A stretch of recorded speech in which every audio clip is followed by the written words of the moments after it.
Part 3. I am uncertain about the circumstances involving them. I wish to avoid intruding on their lives. I was fortunate to have parents who loved me, and I have siblings who are concerned about my well-being. Amber inquired, you have been here for quite some time. What are your intentions regarding your residence, Jesse? How do you plan to proceed with it? There have been numerous recent developments in my life. I neglected to inform you.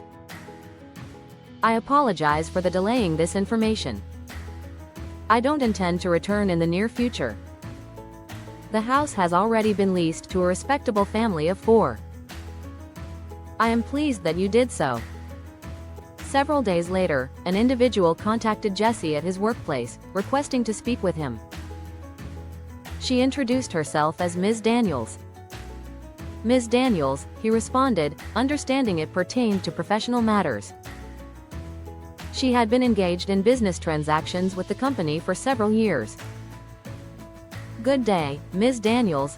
How may I assist you? Good afternoon, Mr. Oathman. Please accept my condolences on your loss. I wanted to reach out earlier, but I decided to give you more time before contacting you. I knew your father very well. He was a kind man with high standards. It's nice for you to tell us about it. Your name was recorded on the visitor's log. We appreciated your presence at our parents' burial. She said, it was my duty to pay my final respect to your parents. She said, Mr. Oathman spoke of his children as if they were his entire universe. He said that his eldest son, Jesse, was in the process of marriage and that he eagerly looked forward to becoming a grandfather. Jesse chuckled and said, that's my dad. Valerie said, he invited me to your wedding. I attended. It was a beautiful ceremony indeed. Your parents were very loving and caring in raising 4 exceptional children. May their souls rest in peace. Thank you, Ms. Daniels. I was unsure whether you knew my father well. You also knew my mother. I met your mother during a few business lunches with your father and my husband. She said, I would like to discuss an important matter with you. Would it be possible to have lunch with me while we converse? He said, it's fine, but I'm coming with my siblings. Certainly, Mr. Oathman. I will provide you with the restaurant's address, and I look forward to seeing you at 1 p.m. Very well. We shall see you then. He checked his watch and told his siblings about it. Nonso said, I have to go over some paperwork. I'll see you later. Jesse nodded silently. Before you depart, Jess, I would like to ask whether you have read the email I sent to you. Not yet, I'll check it in a minute. Okay, please review the files, and we'll discuss them on our way to lunch. I will attend to that shortly. Thank you, and I look forward to seeing you later. Ms. Daniels was already seated at a table in a front booth, awaiting their arrival. She was beautiful and radiated quiet dignity, integrity, and determination. Jesse and his siblings entered. She stood up, extended her hand, and greeted all of them. Thanks for coming. All of them exchanged subtle smiles. Jesse introduced his siblings. Ms. Daniels, this is my sister, Shoshannah, and my brother Nonso Oathman. It was a pleasure to meet you. Thank you for your attendance. A waiter arrived a few minutes later to take their orders. Everyone examined the menu and placed their orders. Ms. Daniels smiled graciously and addressed the Oathmans with tact. Lady and gentlemen, I have been associated with your father's company for a considerable period. Mr. Oathman was a man of integrity, she reflected, possibly contemplating the past. Shoshannah said, thank you. We appreciate your esteemed regard for father and your continued association with the company. She said, I must confess that the reason I selected your father's company for our business dealings was to learn more about you. Shoshannah frowned but remained attentive. Ms. Daniels smiled politely and addressed, Mr. Oathman. They looked at her with curiosity. She then stated, I was intended to speak directly to Mr. Jesse Oathman. Jesse said, yes, Ms. Daniels. She smiled broadly and stated, my name is Valerie Daniels. However, the name did not resonate with any of them.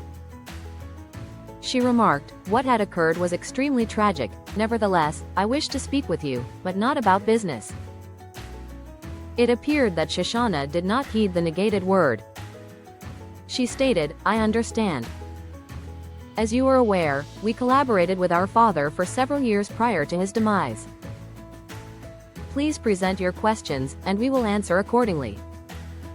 Once again, I wish to express my gratitude for your presence in supporting your brother." Shoshannah and the others looked at her intently, frowning.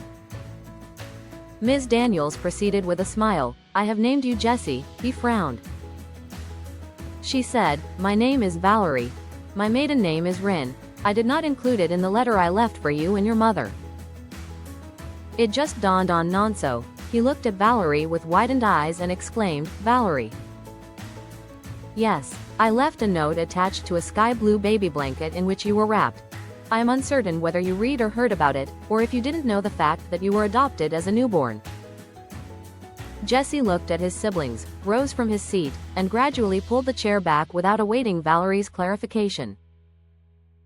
"We are finished here," he said, indicating his distress. His siblings arose simultaneously and followed him. Valerie said, "Please, everyone, sit down and listen to me. I want to tell Jesse what had transpired." At this point, everyone remained still. She said, "It wasn't easy for me to attempt to speak with you, Jesse. I've never felt comfortable about what I've done, but I had to do it. I've loved you since the first time I knew I'd conceive. But you trashed me like waste." She said, "Please, listen to me, Jesse. I wanted to protect you and enable you to have a life I couldn't offer before. I am happy with the mother I chose for you. Do you realize your name means gift? You are a blessing from the Lord to me and a gift to your mother. My circumstances drove my actions, being an orphan, homeless, and an expectant teenage girl with no money or hope." Jesse sat back down, and his siblings did likewise.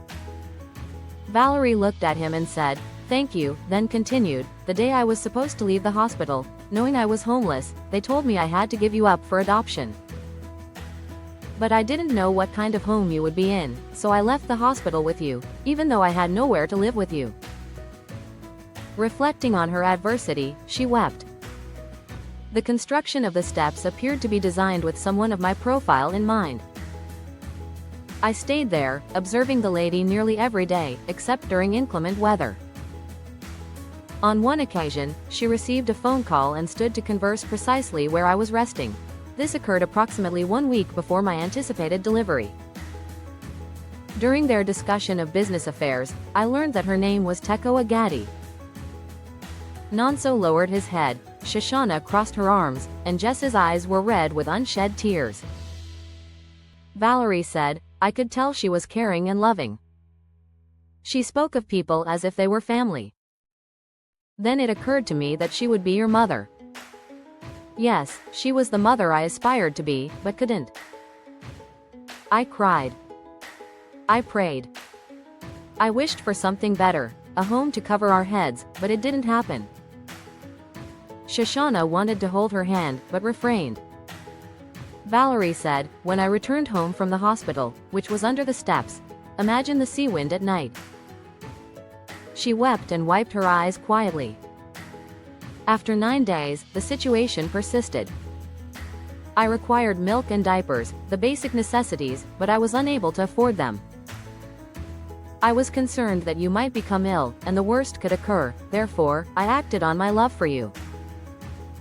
She nodded and added, "I wondered why a tiny person could bring so much love and joy, yet so much pain, because I had to part from you."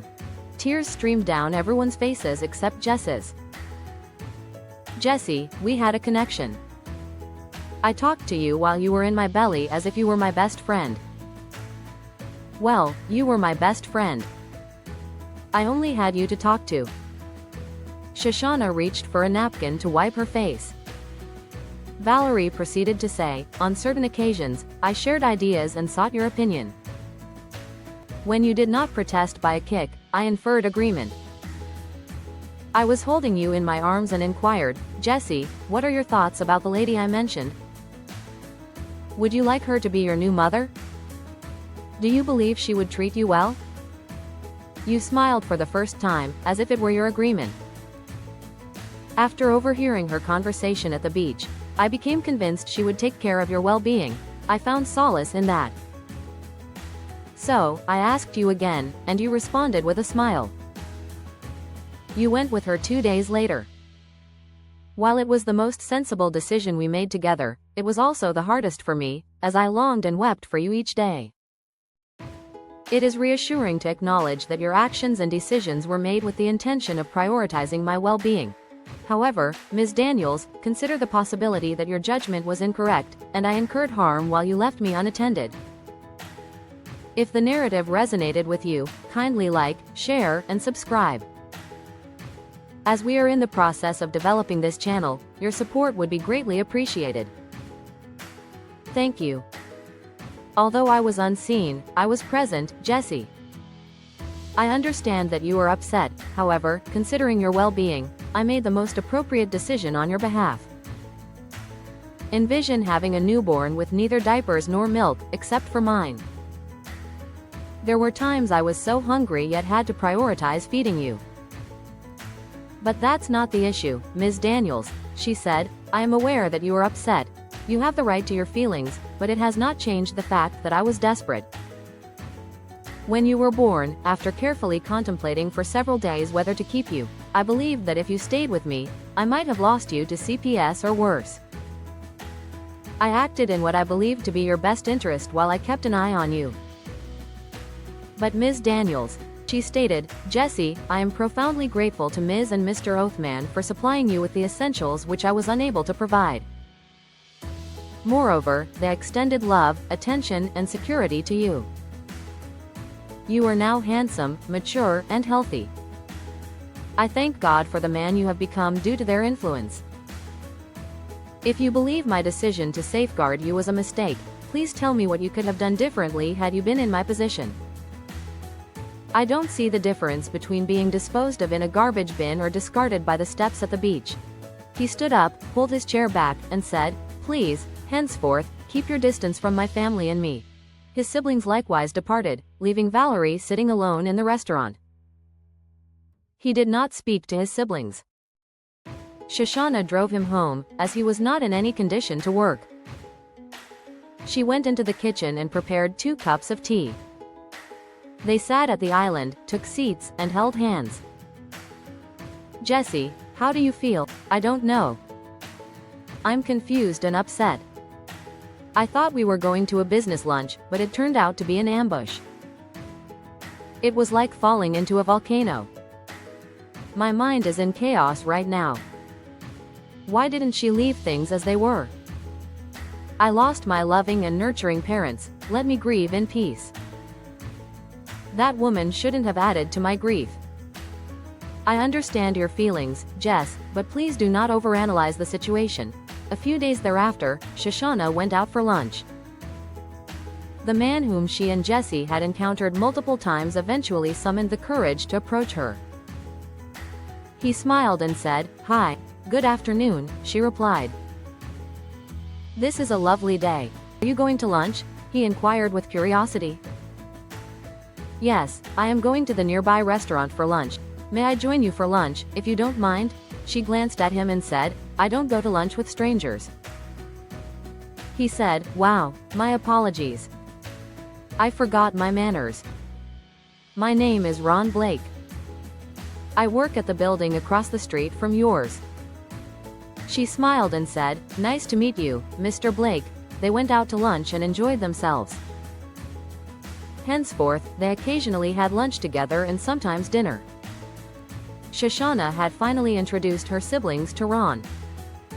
They were happy for her because she had been too serious about her career up to that point. Jesse, Shoshannah, and Nonso were dining and discussing their parents. When they saw Valerie, their expressions altered. She smiled and proceeded directly into their midst, creating a dynamic reminiscent of the Fujiwara effect.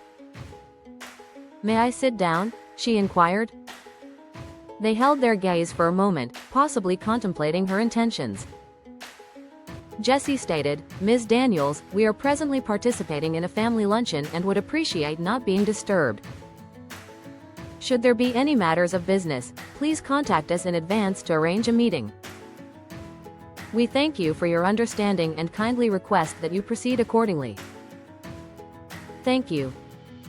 Nonso said composedly, "Ms. Daniels, while Oathman International appreciates your patronage, failure to maintain a professional relationship may result in the termination of our association." Valerie was unafraid of the Fujiwara phenomenon. She redirected her focus from one Oathman to the other. Shoshannah said, "Ms. Daniels, I am concerned for my brother's well-being. We do not appreciate your inappropriate and unacceptable conduct. Kindly leave us, or we shall depart." Valerie remained seated, crossing her legs. She said, "I cancelled an important lunch meeting to speak with you, Jessie. It's okay if you don't want to talk. I'm very patient. I've been waiting a long time. I shall wait until you're ready to talk and listen." She stood up, smiled, and hugged each of them one by one. "I want us to be friends," she said, then walked away. Shoshannah watched Valerie departing. She said, "Please, grant her a chance, Jess. She was an orphan, a homeless, and a pregnant adolescent with no assistance. Reflect on this, Jess. If she had not acted as she did, we would not have a big brother." He said, "It is possible that Mom sympathized with me. That's why she endeavored to compensate me for Valerie's actions." This was the second time he had expressed this sentiment. Shoshannah inquired, "What relevance does Mom's love hold regarding Valerie's actions?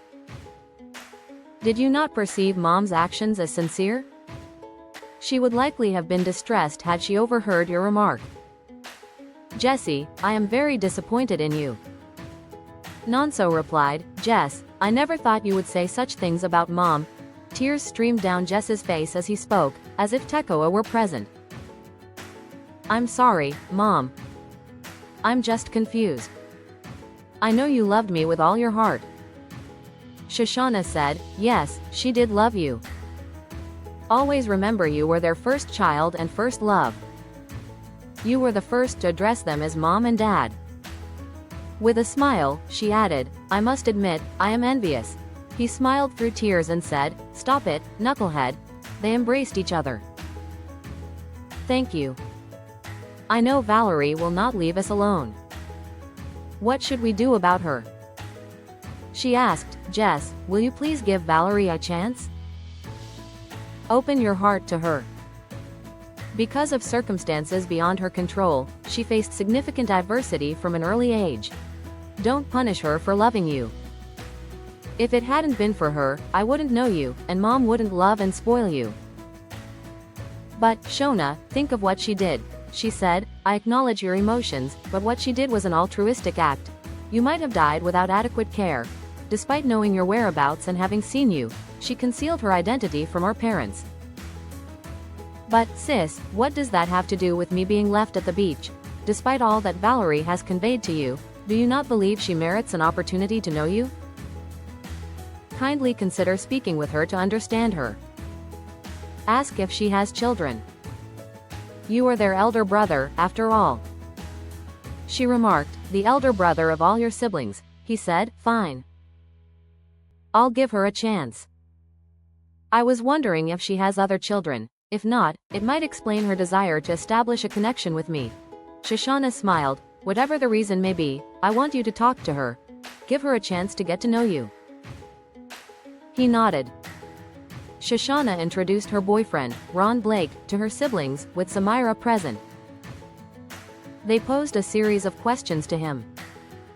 Smiling, he remarked, "Shona told me that her siblings would question me rigorously. I did not expect you to be so stern." Jessie said, "We hold our sisters in high standard and wish for their happiness. If you believe that your actions could cause her distress, even temporarily, kindly refrain from disturbing her." Nonso stated, "If you are able to ensure her happiness, we will endorse your relationship. You need not be concerned about that," he stated, "I will make a vow to that." Zamira chuckled and asked, What are you saying? Ron placed his hand into his pocket to retrieve a small velvet box, then knelt on one knee and said, I have loved you from the first day I saw you. It may be somewhat embarrassing to admit, but I was nearly stalking you and was too shy to approach you. Everyone chuckled. He then inquired, Miss Shoshannah Oathman, will you do me the honor of becoming my wife? Everyone was awaiting Shoshannah's response to Ron's inquiry. Samira inquired, what is your response to his proposal, Shona? She responded, yes. I wish to become your wife. He took the ring and placed it on her ring finger. It is beautiful, Ron. He shyly took her hand and kissed it. Nonso chanted as he clapped his hands, kiss, kiss, kiss, and Jesse and Zamira also joined in. Ron stood up with Shoshannah and kissed her on the lips. Samira said, don't be shy. You can do better than that. He said, understood, you have asked for it. He passionately kissed Shoshannah. That's better, Samira said. Jesse asked, how long will it take you to marry our sister? Wow. I wasn't expecting that question. I need to discuss this matter with my prospective bride. Honey, how soon would you like us to marry? In 1 or 2 years, 3, or perhaps just 6 months to prepare for our wedding? I will accept whatever decision you make. All eyes were fixed on Shoshannah, awaiting her response. What is your opinion, everyone? Jesse said, sis, I do not wish for you to delay. I believe 6 months will suffice for the preparations. Kindly, please contact a wedding planner to determine how promptly she can coordinate a spectacular wedding. Okay, 6 months it is. Valerie entered a restaurant accompanied by a well-dressed gentleman. Upon observing Jesse, Shoshannah, and Nonso dining together, she smiled. She addressed the gentleman beside her, he then kissed her cheek and left the establishment. Once more, courageous Valerie approached their table.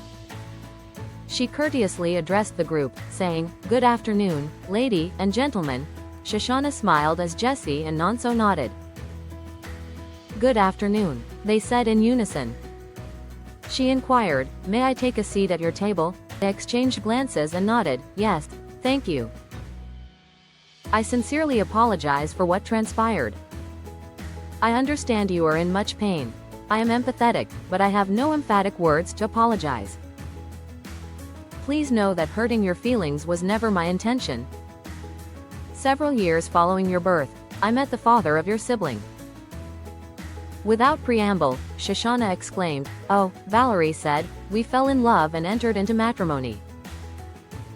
He helped me obtain my GED and later encouraged me to attend college and pursue a degree in computer programming. I am grateful to my husband, who has been a blessing to me.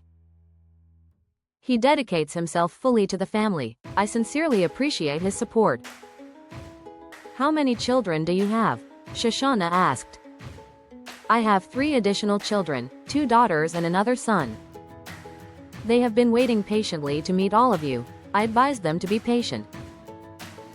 You have 6 siblings who love you, Jesse.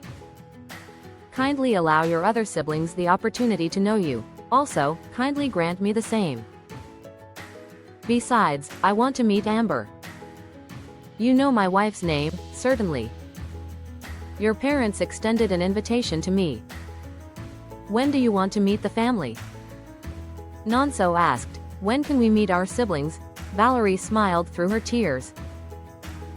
Jesse stated, please be patient, brother, I am the person to whom Ms. Daniels is addressing. You were too slow to answer, big brother. Besides, she speaks with you. She speaks with all of us. Valerie observed the siblings' close bond and their mutual affection. Ms. Daniels, when will we have the opportunity to meet our siblings? Very well, knucklehead, you've got this one, but don't think I'll let you win next time. Valerie rose to her feet and embraced them. Did you truly forgive and accept me? All replied in unison, yes. Jesse said, we all discussed it and have collectively decided to offer you an opportunity. Shoshannah said, we want to meet our siblings. Valerie inquired, what are your plans for this weekend? Jesse, Shoshannah, Samira, and Nonso assembled at Valerie's residence to meet her family. Each was graciously received, fostering a close-knit family unit. When leaving, Valerie presented Jesse with a package. Upon opening it, he discovered several diaries. Jesse read the first, which she authored about her pregnancy and his birth. All were overcome with emotion and wept. Subsequently, each sibling took their turn to read the diaries aloud. A few months later, Shoshannah and Ron were ready to exchange their vows as husband and wife. Valerie acted as the bride's mother, her daughters and Zamira served as bridesmaids. Nonso, Jesse, and his brother, Valerie's son, were groomsmen, Amber as matron of honor, and Valerie's husband, Nathan, escorted Shoshannah down the aisle. The Othman's children had lost their mother and father, but God blessed them with a whole new family, a mother, a father, and 3 additional siblings. The end.